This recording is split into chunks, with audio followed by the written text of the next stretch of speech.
Hello दोस्तों, मैं आशीष मौर्य आपके अपने चैनल साइंस हब में आपका हार्दिक स्वागत करता हूं। और आज हम लोग केमिस्ट्री के एक बहुत ही इंपॉर्टेंट टॉपिक लिमिटिंग रीएजेंट के बारे में पढ़ेंगे। और अगर आपको ये वीडियो पसंद आए तो प्लीज लाइक, सब्सक्राइब और शेयर करना ना भूलें। तो आइए देखते हैं कि लिमिटिंग रीएजेंट क्या होता है। देखिए, लिमिटिंग रीएजेंट की अगर हम बात करते हैं तो लिमिटिंग रीएजेंट जो है वो लिखा है यहाँ पर, the limiting reagent in a chemical reaction is a substance that is totally consumed when the reaction is completed। कि मतलब केमिकल रिएक्शन में ऐसा सब्सटेंस, ऐसा पदार्थ जो कि पूरी तरह से कंज्यूम हो जा रहा है, यूज हो जा रहा है, वही कहलाएगा लिमिटिंग रिएजेंट। इसका नाम लिमिटिंग रिएजेंट क्यों पड़ा?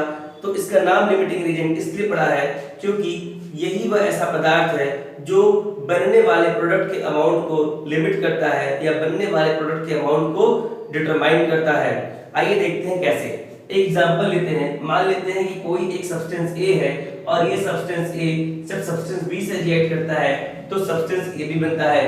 यहाँ आप रिएक्शन में देख सकते हैं कि एक मोल ए एक मोल बी से रिएक्ट करके एक मोल ए बी बना रहा है। अर्थात इस एक मोल ए बी के बनने में एक मोल ए का लगा हुआ है और एक मोल बी का लगा हुआ है।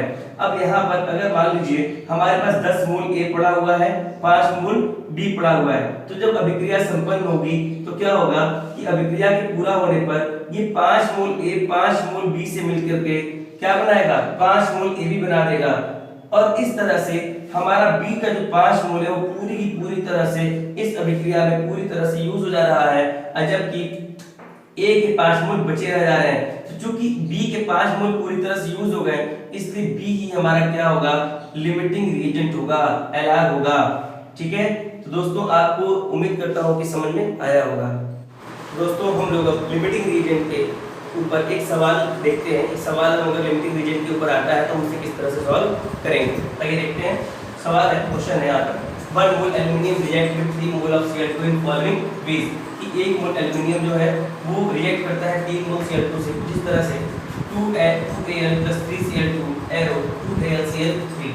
अब क्वेश्चन पूछ रहा है कि find the number of moles of AlCl3 formed. कि मतलब 1 मोल एल्युमिनियम और 3 मोल Cl2 के रिएक्ट करने से कितना AlCl3 बन रहा है।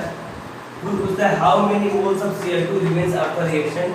मतलब कि 1 मोल एल्युमिनियम जब 3 मोल Cl2 से रिएक्ट करता है तो कितना मोल Cl2 बच रहा है।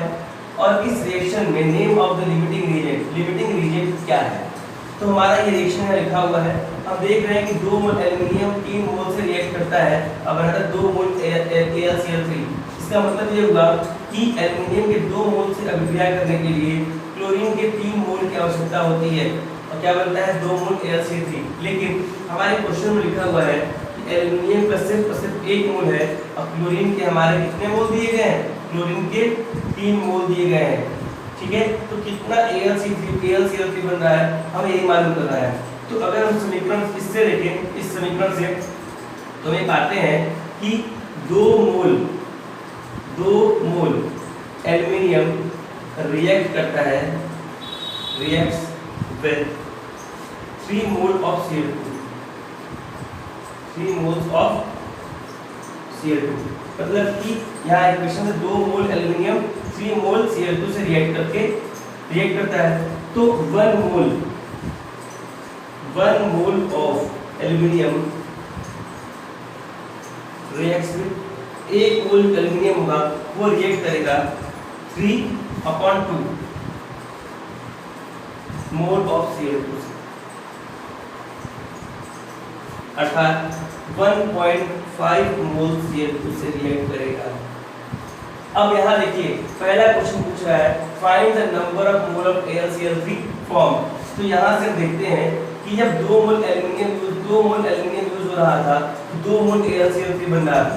इसी तरह से अगर एल्युमिनियम का हमारा यहाँ 1 मोल यूज हो रहा है तो कितना AlCl3 बनेगा? AlCl3 के 1 मोल बनेंगे, क्योंकि 2 मोल से 2 मोल, अगर 1 मोल होगा तो 1 ही मोल बनेगा ना। तो यहाँ पहले क्वेश्चन का आंसर देते हैं कि number of moles of AlCl3 form is equal to 1। Second question है how many mole of Cl2 remains after reaction. जैसा कि हम देख पा रहे हैं कि यहाँ पर 1 मोल एल्युमिनियम से केवल 1.5 मोल की Cl2 यूज हो रहा है। कितना यूज हो रहा है? 1.5 मोल Cl2 यूज हो रहा है। इसलिए Cl2 जो रिमेन हो रहा है वो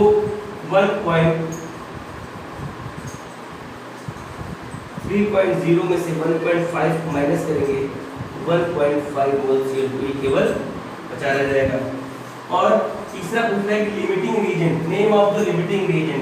तो लिमिटिंग रीजन का नाम क्या है? तो लिमिटिंग रीजन तो वही होता है जो रिएक्शन में पूरी तरह से यूज हो जाए। तो यहाँ हम देखते हैं कि रिएक्शन में पूरी तरह यूज कौन हो रहा है? एल्युमिनियम, क्योंकि 1 मोल है, 1 मोल पूरा यूज हो जा रहा है, इसलिए लिमिटिंग रीजन हमारा जो होगा वो एल्युमिनियम।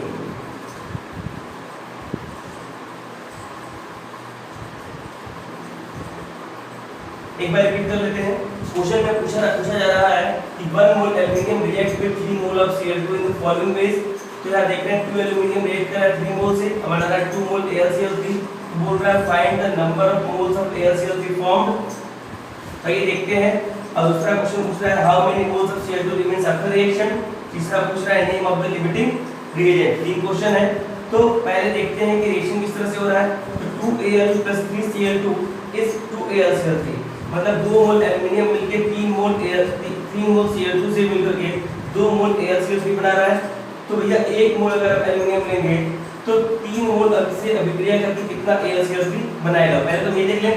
तो हम देखते हैं कि जब 2 मोल एल्युमिनियम रिएक्ट करता है 3 मोल Cl2 से, तो 1 मोल एल्युमिनियम कितने से रिएक्ट करेगा?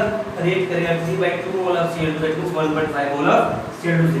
इस तरह से पहला क्वेश्चन जो हमारा है number of mole of AlCl3 form.